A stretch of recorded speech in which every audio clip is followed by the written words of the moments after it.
Um, so I guess like ultimately I said it's like that self care, but again, Davison's the modern culture. To you guys, I think it's an oversimplification. I think it does a disservice to people to say get fit, get rich, and get women, and that's the answer, right? I think those things are good, and no one's going to say don't get fit, right?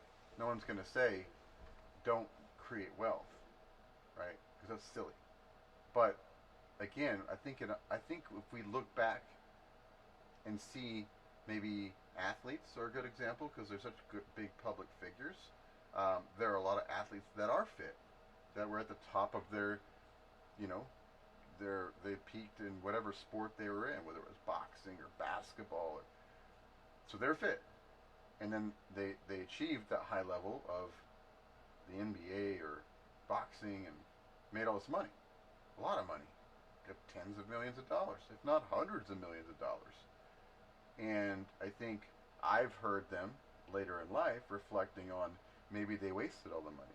They went through it all. How did people spend $100 million? Practice. Right, but buying again, like we can look at it, buying tigers or buying, you know, like you're like you Yeah. bought it. How many tigers did you buy? And I think that we can see that again as a person that's gone through that life and seen that stuff. Again, not saying that you shouldn't make wealth, but maybe you should save money too. Right? Maybe you Mm-hmm. should reinvest it. I think that's smart to say, yes, create wealth, but also reinvest wealth. Just don't spend it all. Mm-hmm. And again, can you buy expensive things? Sure. But what percentage of the wealth that you have should you reinvest in making more wealth? And Yeah. what percentage should you just spend on maybe some luxury items? And again, there's different philosophies in this stuff. I listen to a lot of great people, whether it's on podcasts like Kerwin Ray or Alex Hormozy, and I think that they will tell you to reinvest all your money and live simply, which Yeah. I can definitely relate to more because I'm humble. Now, if I had a lot of money, would I buy some things that were nice that I enjoyed or liked? Of course. But would I feel the desire or need to go out and buy a yacht or a Lamborghini, um, like other people are kind of advertising to do? Yeah. Yeah. I think there's a few things on that. So one, it's like realizing the the effect of the money that's being spent, like why you're spending the money that you're spending on anything. And I think for a lot of people, some of my friends included, I have a lot of different types of friends, but I definitely have some friends and some of these people I see and doing other podcasts and the red pill culture. It's like it's all about status. Like you have to build your image, and the reality is like if you're building your image by getting a Lamborghini or getting a yacht or getting you know Gucci clothes and bags and stuff, whatever it is, fancy clothes and this and that, it's all an image. It's all a mask. It's all essentially uh, not who you really are, and just feeding some other uh, urge to impress other people, typically speaking. And the people that are attracted to that are people with the same wounds and issues and inconsistencies and stuff. So it's important to like, yeah, of course, like if you have an abundance of money and you want to go buy nice things, go for it. But realize like it's it's it's dangerous to get too caught up in your own mask of being rich because the people that are attracted to that are going to be people that want to take that money from you. I think it's advertising a lot, right? Showing off wealth, I think, can advertise that you have it, and I think that maybe can attract people that aren't maybe have your best interests in mind because you're advertising that you have money. It's like woo, like Um, it's like and you ultimately have to ask yourself, is that who I want around me? Or people that are drawn to me simply because they see my wealth? Because they're going to see it as an opportunity to take from you. exactly. So I think, being humble and living in a way that doesn't advertise that makes more sense to me. Now, again, I'm not here to make judgments on anybody who wants to live their life. I'm just saying it may seem wise to maybe not advertise that way. Because honestly, between you and me, again, in the popular culture, there's people saying this is the way or this is what I do, and that's perfectly fine. But you can talk about guys like Warren Buffett. Like, is he a successful guy? Sure. Yeah, like he's like maybe one of the wealthiest guys in the world for years and years on end. Berkshire Hathaway. Um, does he have a big house? No, he still lives in the same house that he's always lived in. Right? He's a humble guy. So I think the trend is, well, you need to make a bunch of money to buy this stuff, and I don't think that's necessarily true, and I don't think that's what we see, you know, on different generations. I think that they've been through that stuff, and I think that they understand that, you know, they're, I guess, like some people say, like, be an infinite player. You're not playing for the money. You're not playing for the women, right? That's not what you're optimizing for. You're playing because you love to play. Right? Right. You don't play basketball because you want to be rich. Money's good, right? Get a good contract.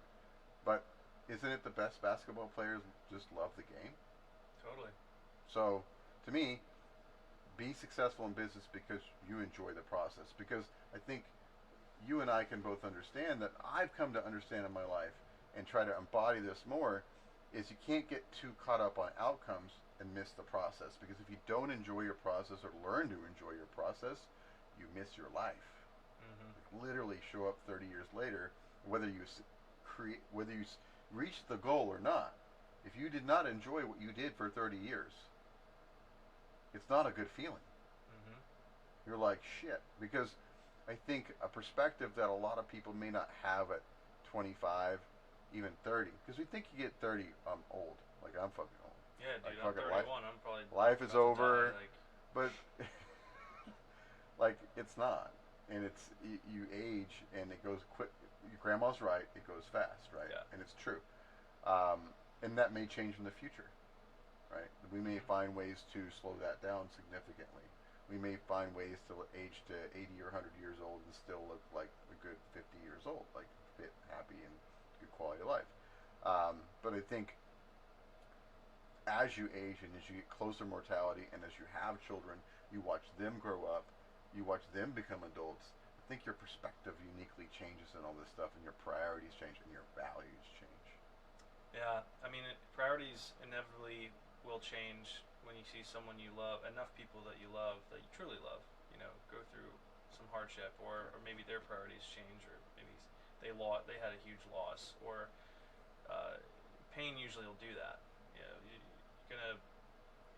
One of the things in some of my personal development journeys is the concept of the feather, brick, and the truck. Like, you'll get kind of grazed by a feather on an issue, and if you ignore that, then you'll get, you know, slapped by a brick by nature and kind of be all woozy, and if you ignore that, then you get hit by a truck, you know. Yeah. And then what?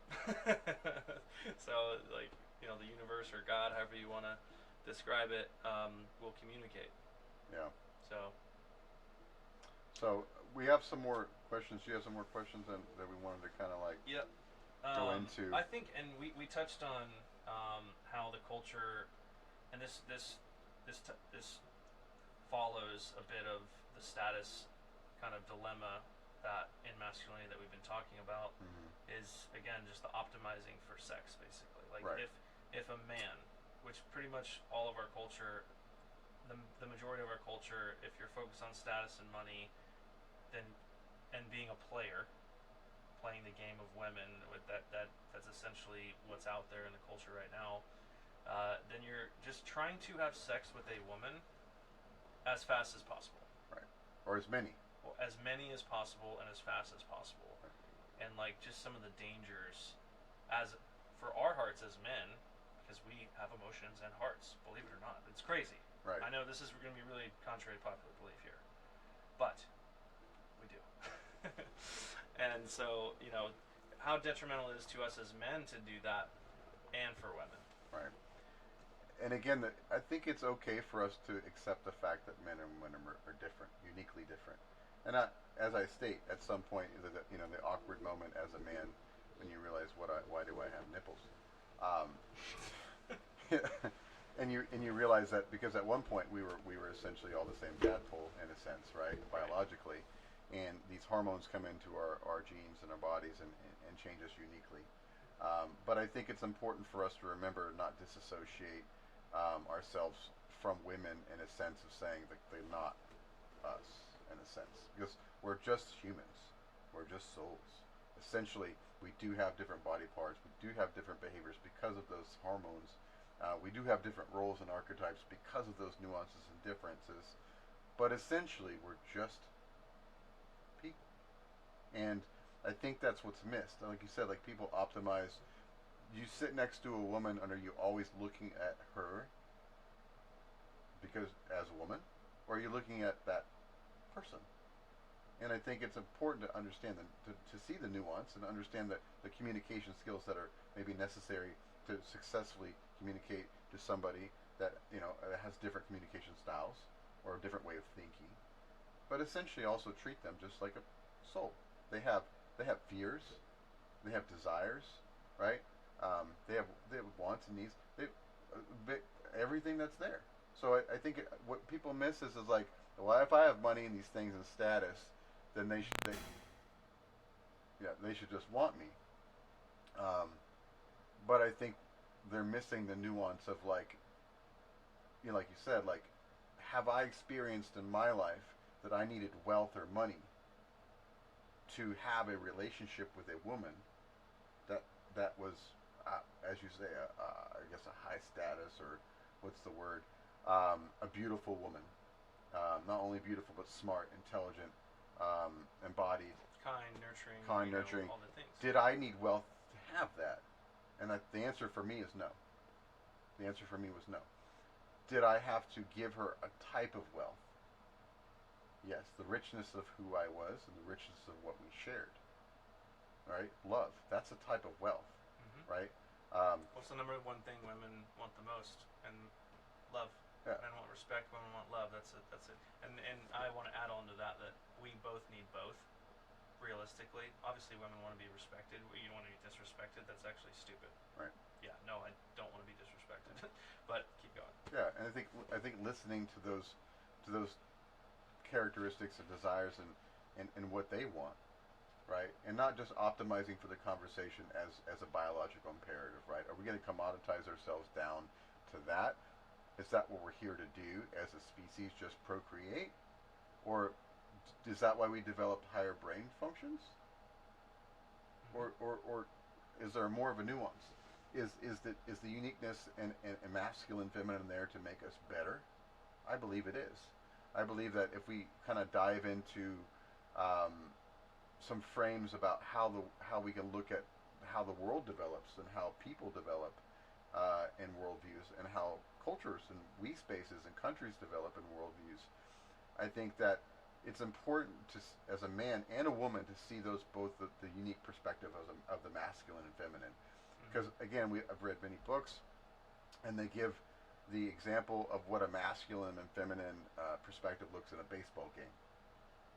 The masculine perspective is rules are rules, and the game is the game, right? Right. And you don't cry when you lose; you only cry when you win. So little boy gets up, strike three, you're out. For a masculine perspective, it's like you're out. Right. You're out. Go home. Grind, get better, come back. It's pretty definitive, pretty black and white. So what's the feminine perspective, right? What is that in that scenario? And the feminine perspective is he should have another chance. Like, encourage him. Like, he should try again, right? I'm like, no, he struck out. So both uniquely different, but both valid and important. And I think to ignore that feminine perspective and say, well, that's wrong because mine's right, is again taking away your opportunity to see their perspective and vice versa and grow as a human. And I think that sacred relationship with women and men both, I think that we can teach each other those things. Within sex and intimacy is a great example. I think a lot of times people can talk about like what happens in climax, right? What happens when a man and woman climax together a lot of times, that in that moment a man becomes very vulnerable and actually becomes very feminine in that moment. And I think you see a lot of men will move away from that moment of intimacy because they're vulnerable. And I think a lot of times it can be said that the women actually move into a masculine space in that moment. And I think that's an opportunity for us to learn from each other in that moment. If we can achieve that together through sex, through sacred sex, through intimate sex, through emotional connection, and that particular moment, right? And I think it's like just go out and bang a bunch of chicks. Like, well, you're missing maybe the point, right? Yes, that's fine, the biological imperative, or you're just rewarding your limbic system, right? Both valid, chemicals in your brain, all this stuff. But why is no one talking about like that moment of learning between a man and a woman in intimacy and how it can help your psychology, help your emotions, and help your healing, and help both of you become a better version of yourself? Yeah, yeah. I think it comes back to like the question of the age-old question that really, I mean, the Bible talks about it defines love. I think it's in Corinthians, and the aspect of true love. People fantasize and romanticize about that, but we don't know what it really is at the end of the day. A lot of people don't really feel into that and think deeply about that and try to cultivate that in their lives. It's more like, oh, I hope it happens, maybe, and then a lot of the time our culture's just like, yep, screw that, let's just go have sex with a bunch of women or Right. like just biological imperative.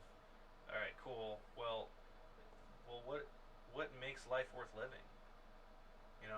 Like how love is. I've had my heart broken, and a handful of years ago, and I think that was the best thing that could happen to me because yes, I was vulnerable. It was the real deep heartbreak that I had, and but would I trade it for the world? No, absolutely not. Like what we were able to teach each other through the masculine and feminine dynamics in that process, through the development of ourselves, through the full expression of who we were in each moment, who we wanted to be, and supporting each other in that process. That has basically nothing to do with how much money I had. She had way more money than I had, basically, and there was like a year and yeah, it's not about getting in the details of why this happened or why that happened. It's just about like, I think, to your point, a guy, if he's climaxing in sex, he's very vulnerable, and as men especially, we avoid any sort of vulnerability. We have to be the strong man. And yes, women respond well to a strong man, someone who's clear in his intentions and physically capable and energetically forthright and do what you mean what you say and stuff like that. But let's not confuse it. And I agree. With Dr. Jordan Peterson, we'll talk about it, and you hear it in many enumerations, that a man should be dangerous. And a lot of people say, well, why would you be dangerous? You should be harmless. And again, you should not be harmless, because your archetype and your role is to protect the people that you love, protect your tribe, protect, and guide those things.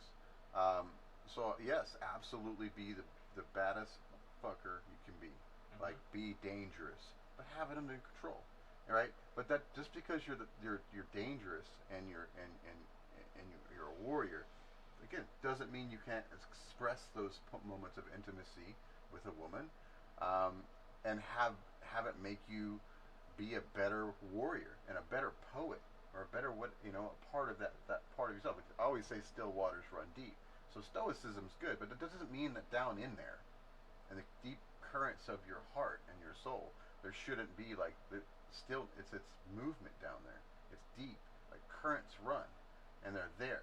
We have it under control because we are dangerous. We would never want to hurt anybody else, right? Unless we absolutely have to, and it's that moment to defend, right? Mm-hmm. And that, in some ways, keeps our society in check, because the bad people, when they see that men are capable of such violence, right, are less willing to test those waters, yeah. right? Criminals attack the weak. Right. The predators don't want other predators. Right. Predators will go after the weak. So I think that's important to address. And at no point are we, saying that any of this stuff would be an expression of weakness. I think it's an expression of strength. I think ultimately, in the end, when you can express that and move up and in understanding your worldview and understanding a deeper part of that, um, you know, again, you always see this guys always talk about certain parts of history, certain parts of what I've kind of embodied and read as a child in art theory and myth, and we talk about the Holy Grail, and one of Arthur's knights named Percival found the Holy Grail, and he was the most pure of pure heart. He was the purest knight, and only the purest of knights can find the Holy Grail. Well, what is the Holy Grail in that definition of the story? To me, it was that sacred feminine. It was being able to walk into that place of that feminine space, right, and be worthy of that. Ultimately, right. The ultimate knight is not the biggest, not the strongest, not the toughest, but the one with most pure heart, with the purest intentions. Again, he was not harmless. He was a knight. But again, being able to enter that space of that feminine space, because as I tell you, like, I think what we get confused with is that that's a woman. But why do we call it Mother Earth? Why do we call it Mother Nature? And I think the important link between those things is women have the ability to create life. Totally. And I think the earth, right, and nature has the ability to create life. So I think we subtly, and we know as a culture, and we've known for many generations and thousands of years, that that's a sacred thing. And I think it's to be honored, not to be diminished, not to be, and again, it's so interesting and so dynamic about what's happening in our culture. And we discuss like the phenomenon of OnlyFans, right? And again, if you want to support, if you want to be a sex worker, I have no problem with that, right? That's perfectly fine. You do you, like that's your choice. But I asked it, what's the rise of that, and what's the dynamic of it? That's the oldest profession in the world for a reason. But how is that affecting the psyche of the women that do it, and the psyche of the men that participate in it? And is that a healthy thing? I'm not saying I'm not here to judge whether it's good or bad, or whether someone wants to do it and make $1 million, because people make a lot of money doing it. Yeah. And that's great. Good for them. But ultimately, can we ask the deeper question? I think a lot of these guys say, well, I wouldn't want a chick that does OnlyFans. I think the nuance is like, well, what do you mean by that? Like, well, I don't want a girl to whore. What do you mean by that? Like, what are you saying? Like, for me, it's women have a choice to do whatever they want in a sense. They're entities, they're beings. They can make their own choices in the world, whatever those choices are. But I would ask them, how do those choices affect you as a woman? How does that make you feel? How do you feel about men because you do that? Right. And I think that's the conversation that's no one's really having with those women, or the men that participate, or the men that just say, no, I won't date a girl like that. Like, well, what are we really talking about? Yeah. It's not that I have a problem with what they're doing. It's not that I have a problem with the money they make.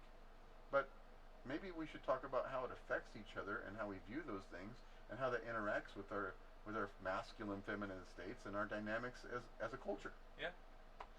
Yeah, and like a lot of these different masculine and feminine dynamics podcasts that are out there, like so many of them are adamant about how men want purity, and obviously, we don't want women with high body counts and things like that. I think for the most part, that is true. I would say for the most part, for sure, that's true. And it's like, yeah, women can make their own choices. I would say to, a lot of the time, the culture would say like that in the traditional masculine, we're gonna come make all the money, and woman takes care of the house, blah blah blah. Traditional gender roles. But I know for me, like, I want a woman with skills.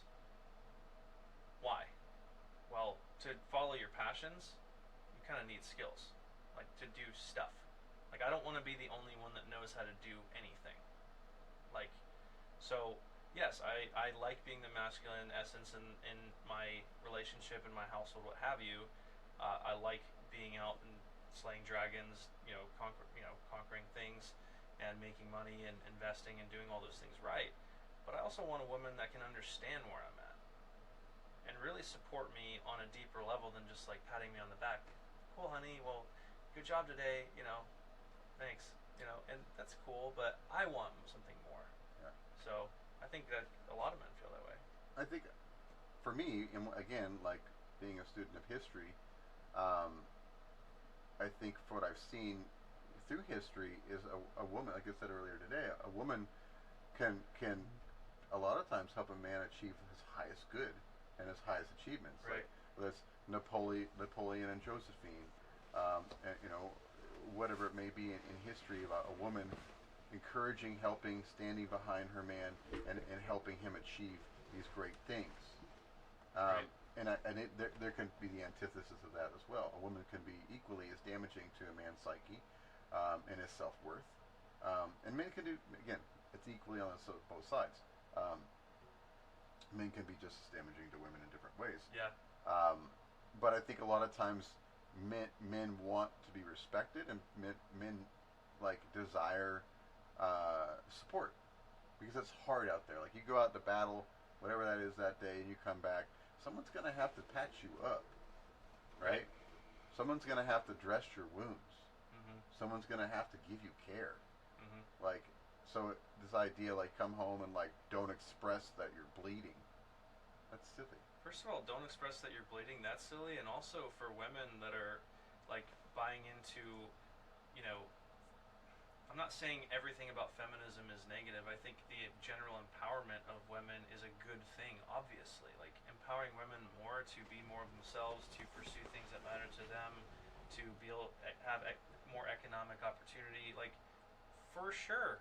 Like, why would anyone say anything against that? And I would say that a lot of the whole feminist culture is, kind of belittling the traditional woman as far as, like, the nurturer. Like, Right. Someone's got to bandage me or a man up after battle. It has to be done. And I want a woman who takes pride in taking care of her man, or I would take care of her, just like I would cook for my woman. I'll do the dishes. It's not static like that. Right? And so it has to go both ways, though. Yeah, I think for sure. I think a lot of times, like you said, in the modern feminist movement, a lot of things are, like I said, belittled. Like the most honorable role in like a woman can take in her archetype is a mother. And I think a lot of times maybe it's viewed that that's a negative. Bob, that's a negative thing. Like Yeah. how is this miracle that you can have created like a negative thing? And I get if a woman wants to go to work and get a law degree, great. If she wants to be competent in that work and be at the top of her field, can she? And compete with men? She absolutely can. And in some instances, she can probably do it better in different ways because they think differently, their minds work differently, and they might be actually excel in certain things that men might not excel in because of the way their structure of their brain works and the estrogen and like all those things. So, but at the same instance, like to say that, oh, I don't want to ever be a mother, and no woman should want that. That's dangerous as a whole for our world, because that means no more children are being born. Yeah. Or nurtured. Yeah. And that's who terrifying. Wouldn't want any more children to be born? That would be weird, wouldn't it? Right. And I think that we've seen a lot of that. I mean, I was listening to Elon Musk and some other people, like there's Transit Japan.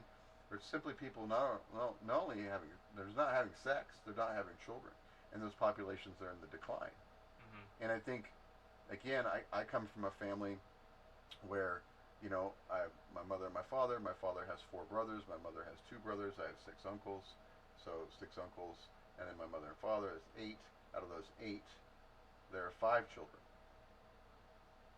Me and my brother, my 3 cousins. And out of those 3 cousins, and me and my brother, there's 1 child. Mm-hmm. And so now I go to a family reunion, and there's 1 child. Mm-hmm. And the psychological impact of that is kind of profound when everybody in the room, like 70% old. Yeah. And you don't think about it until you're standing in that moment, and you're thinking, this is kind of Yeah. You know? Interesting. Yeah, I never heard of anything like that. Really. Yeah. All my friends, you know, their family reunions. I mean, I know mine is different. You know, I just hadn't heard of anything like that. So I'm experiencing Interesting. that kind of decline in my world, and it may be different for other people culturally. But I grew up, in middle class America in the '80s, and my parents were baby boomers, and and again, like there are things that we can discuss, like why is this happening, and like why did I not have children, and there are reasons in later episodes we can discuss those things, why it didn't happen or things that didn't work out. But ultimately, I think a lot of times, from a masculine perspective, I've heard this in a lot of podcasts, that if a child, you know, back when you had a ranch and a farm a couple hundred years ago, you had children and they helped out. Right. It was beneficial to have them around because it's an extra pair of hands until they got to a certain age and left. Now they just become financial responsibilities, and they should be financial responsibilities. You have to raise your child. Right. But they're not. It's not a cheap endeavor. Mm-hmm. I think I have to look at the statistics. I think at the short of it, you'll spend $500,000 on a child by the time it's 18 years old, and that's maybe the average. And then you have to look at again statistics of marriage, and they're tough statistics to look at. I think 80% of marriages fail. So now, again, you have an 80% chance of failure in a situation where you have children, and typically what happens when you divorce, well, the mother typically gets the children, typically, and then you have to pay child support. So now It's you a don't very have big risk for men. So it's like if you look at it in an equation sense, if you're like logical sense, it's like that doesn't really make a lot of sense. It's a huge financial responsibility. It's a high chance that the relationship won't work out. A high chance she'll get the custody of the children, and I'll have to pay for that. And in some places, it's very difficult on men. So again, looking at it in a practical sense, is it a surprise? And then of course, I think we look at the things, and again, women's empowerment, like all about that, but the rise of birth control and how that has changed the dynamic. Now women can choose, and there's less children being born. I think these things are important things to talk about in the dynamics of women, masculine, feminine, because the most important thing is like you said, like these guys are optimizing for sex to have sex with women, but really, what is the point of having sex? Really, on the most basic level, well, to procreate, to have children. And I think if everybody's having sex and nobody's having children, what are we really doing? Like, what are we doing? Like, and Getting again, laid, man. I'm rewarding my limbic system, Okay. right? Like, All right. Well. okay, fine, that's good, but is that the function of life to just reward the limbic system? If that's the case, we could just do bumps of coke all day, right? Like, that's not. It's a diminishing return. Like Yeah. being a sex addict doesn't make you happy. I always say, if sex was the answer to being happy, porn stars would be the happiest people we know. Right. And it doesn't. I haven't seen that. I have actually seen quite the opposite. Yeah. Right? I've seen some suicide, and I've seen people depression. I've seen people get out of that stuff. I've seen people take advantage of those industries. So over time. So again, maybe sex is not the ultimate answer. Mm-hmm. So Yeah. Maybe. So I think again, kind of circling back to what we discussed in the beginning, it's like, optimizing for money, optimizing for sex, and just optimizing. It's very Again, short. It's just an incomplete Right. puzzle. Like, again, everyone that's going out and getting their money and getting their status, getting their fitness, like these are good things. They're honorable things. Like, be a strong man. Like, attract women from a kind of biological level, surface level. But what's not being talked about in the culture is those deeper layers of emotional intelligence. How to make a woman feel safe. Right? In relationship, how do you develop a deep kind of sense of connection with anyone, like platonic friendship, Right. any human being, and it all applies to romantic, relationships. And again, like, I'm not in the relationship that I, ultimately want to be in. I've had some really amazing relationships, and I've had some that didn't work. And I'm not doing this podcast as the expert of experts, but I do know that I have a story and I have experience, and it's about kind of dissecting a lot of that journey because, again, it's just not talked about, like the deeper layers of having a fulfilled relationship that I think most people, when they really get down to the bottom of it, like they want closeness with someone. Yeah, I They mean, want I that. think that's our nature, and again, I can only speak from my experience. I can't speak for other people. But I was married for a very long time, and I deeply loved my wife, and I still deeply love my wife. Sometimes things don't work out, and you separate. That's part of life. People grow, people change. I think that you learn more of that as you age, um, and sometimes it's just part of life. But if you're asking me what I would optimize for, for my life going forward, what would I want? What would I want? Like, of course, I want financial freedom, right? Of course, I want to keep my health because it's my health that I'm more concerned Yeah. about. Am I fit because I want to like be the guy with the biggest muscles? No, I'm fit because I want to stay healthy because health is wealth. Yeah. Without health, your money doesn't matter, Yeah. right? Yeah. So I want to age slower because I don't want to get old faster than I have to because nobody that's not good. Yeah. But ultimately, if I look at the trajectory of my life, let's say I live another 30 or 40 years, would I what would I want to go out and have optimize for sex with hundreds of women, or would I want to go out and try to find a love that I've experienced and had and know how deep that is? I would want love Yeah. every time. Yeah. Every Yeah. time. Now, will I find it? Maybe, maybe not. But can I go out in the world and even in a dating capacity, can I show people respect? Yes. Can I show them a certain level of care? Absolutely. Can I show them a certain level of love? Yes. Will it be the person for me? Maybe not. But Totally. each person that I come across, and no matter what capacity that is, whether it's platonic or relationship driven or there's sex involved, I would want them to come away from me with that experience with a positive, good feeling of care and love and safety. Yeah. Ultimately, Yeah. And it's care and love and safety. Like, these are beautiful things, and I think a lot of men take that in a way of, trying to prove themselves to women just by overdoing it, like the simping, right? right?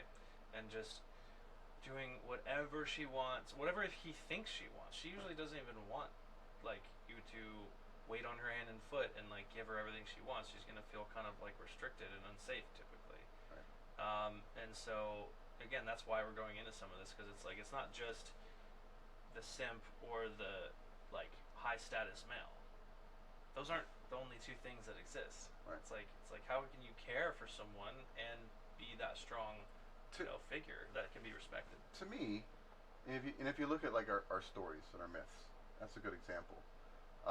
When you watch our stories and our myths, no matter what frame they're in or what we're seeing them in our enumerations of stories that we tell, movies, books, television, there's a main story arc, right? And there's a quest of some kind, Yeah. right? The hero's journey. Yeah. The quest is never love. Love is part of the journey, Yeah. but the quest is never love, right? The quest is overcoming the evil empire, Yeah. right? The villain, right? Saving the world, whatever the quest is. And as a man, we're going out. I feel like you have to go on. You have to be on your mission, on your quest. This is my why. This is my North Star, and this is what I'm passionate about, and this is what I'm gonna do. Now, on your way, on your North Star, you'll find love, and you'll attract that person, and they'll see it. I think a lot of women will be attracted to a man who has his vision and his focus, Mhm. right? And so that love becomes a complementary part of that story and that Mhm. quest Mhm. for him. Not it doesn't become the quest. It's not like the primary focus is making this woman happy and nothing else in the story. Right. It's not a very good story, Totally. right? So I think that's what you say. Well, simping is like he'll do whatever he wants for her. I'm like, well, he's lost his quest. Mhm. He's lost his mission, Or he never had one. or he never had one, right? Mhm. Or he wasn't loved, Yeah. and he doesn't have a sense of meaning, and so he's trying to find a sense of meaning in this person. And I don't think that's really the way to go about it. I think for me, I found if I just go on my quest and have my passion I think that you'll along the way, right? You'll find a person of common values and common interests, um, and maybe you don't marry all of them. You know, maybe some of them you have a brief, intimate encounter with, and that could be beautiful in itself. And they go on your way, and you on your way. But again, you're on your quest, Mm-hmm. and it was maybe eventually at some point in your quest, you meet someone that could be your queen, that can sit by you. You have your throne, they have theirs. They can raise your children. You can have your, you know, your progeny, your princes, your princesses, all these things, and that's the person that goes on your quest with you, Right. right? Yeah. And she can have her quests as well. I think that's the thing they take away is like, well, women just need to be on the guy's quest. I'm like, Yeah. no, they could be heroines. They could be on their quest. And I think the most powerful thing is when two people have common values and they have their quests and they intertwine those, Yeah. and they can cross those roads and make it stronger and better and more rich, and they can kind of like bring those things together. It's a power couple, right? Yeah, exactly. They can be on their own separate heroes or heroines journey separately, and then they're kind of supporting each other how they can. The man can stay at home, do the general feminine gender role stuff, okay, and then the woman goes out and makes the money. That's slightly more common these days. The woman could follow the man, okay, more traditionally. But I do think, as you were saying, the ability for two people to come together with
Sure, we can get for that thing, and you can like put it in between that and that. It won't do that more. okay. Okay. So we're 42 minutes in. So I think it's a good place to kind of wrap up. Yeah. Um, Yeah, I was just finishing up with the point when, but when a man and a woman can come together, and they do have similar values, and they're kind of running in the same direction. That's a little bit different because it's going to be kind of a fluid leadership process of like whoever has the skill set to lead the mission at that time. Sometimes women have a better grasp on maybe this divine feminine intuition that the feminine has access to that a man doesn't, mm-hmm. right? And whatever it may be, but two people are going on the same thing together. That's something I think rare, but It's a powerful thing. It becomes the power couple, right? yeah. I think, and again, I can only say I've seen examples of this, you know, in the world around us, and people that talk about their stories, like whether it's like Layla and Alex Ramosi, who built Gym Launch, and they exited and then like acquisition.com. They're a dynamic couple. She operates like they're equals in their way, but they're different. Right. He has strengths, she has strengths. They complement each other, and look what they built together. Right? Yeah. Could he have built that without her? I don't know. That's a good question for him. I would say he probably might say no. Could he have still built something? Sure. Yeah. He's a smart guy. He's going to find success. But could he have gotten that far that fast on his own? Maybe not. Right? Maybe not. Because I read the story like she's like maybe you shouldn't have 8 businesses. Maybe just one would be good. Yeah. Oh yeah. Cool. So again, like complementing those strengths ultimately can again having that quest. They have a quest together. They're accomplishing those things. That's their life. That's the beautiful part. They love the game. They love what they're in. And again, Not saying there's nothing wrong with being an independent person. There's nothing wrong with being single. There's nothing wrong with going out and creating, your life. Totally. But I think ultimately, we can all. I think for me, I can say like deep down inside, well, that would be a good life. Would it be the most rich life that I could have? After feeling what kind of the deepest love there is, would I want that again or want to have that in my life? Absolutely, I would. At the risk of being hurt, yep. Of course, because you know that's love. Like It's kind of like vulnerability. going into a physical battle. You're going into emotional battle of like vulnerability. Yeah. It's like at any time the other person, when both people are pursuing love, like the other person could totally betray you. Like something could happen, but it's like you got to heal from your past stuff. Right. You got to heal from your past stuff, because if you don't, then you're bringing all that stuff into the new relationship, and then it's like a big discombobulation, and Yeah. it's gonna blow up. And I can speak to that in some of my experience in my marriage. I can say that there were times, as you mentioned before, when a woman has her emotional, waves. There was times I didn't hold that space, as strong as I could as a man, because I was stealing. And I look back and I reflect on that and I say, well, could I have been better? Could I have done that better? And I think the answer for me was yes. And I'm like, why didn't I achieve that in that moment? What was preventing that, or what was holding that back, or what was creating the friction in that moment to not fully embody my strongest masculine self, like my truest self? And it was wounds, wounds of not feeling good enough, right? Wounds of not feeling loved. From this, it goes back to your childhood. Like you look back and you're like, wow, I still have these wounds, and these wounds over time didn't give me the ability to show up 100%. Did I show up the best way I could? Yeah, of course I did, but it wasn't optimized. It wasn't I could have done better. So I think going forward, like you said, I think it's important for us. I've spent time in the last few years doing self-analyzation, self-reflection, self-awareness, and understanding what those wounds were to heal those. So the next time around, in that moment, I can learn that. I've learned that lesson. When it shows up for me, I won't be triggered. When it shows up for me, I can hold that space 100% better, and stronger, and be the best man I can be in that moment. And I think that's what we all want to achieve. And I think that's the tough part of life. You look back, and hindsight's always 20/20. Because like shit, shoulda, coulda. Well, did I do anything bad? No, but could I have done it better? Of course. So I think that's the nuance that I don't see being discussed. Those are the things that I just wish they were being expressed a little deeper level, instead of just like ABC 1, 2, 3, or like it's very surface and very superficial. Yeah. And I think, why are we not discussing this at a deeper level, and masculinity and feminine with men and women, and just having that discussion? And it's maybe it's hard for people. Like maybe no one wants to go that deep. It's just like, nope, just do this. That's simple. Like I don't go any farther than that. Yeah, I think that kind of encompasses a lot of the kind of introduction to why we started this in the first place. Kind of the incompleteness in the culture that we see. There's plenty more things that'll come up, but yeah, I'm excited to go deeper into some of these topics, and yeah, we'll go from there. So yeah, episode 1. Thanks, guys.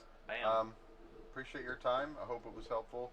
I hope it can bring some insight into your guys' life, and we just ready to tell a little bit of our story and kind of bring some more to the conversation. Totally. Yep. Cool.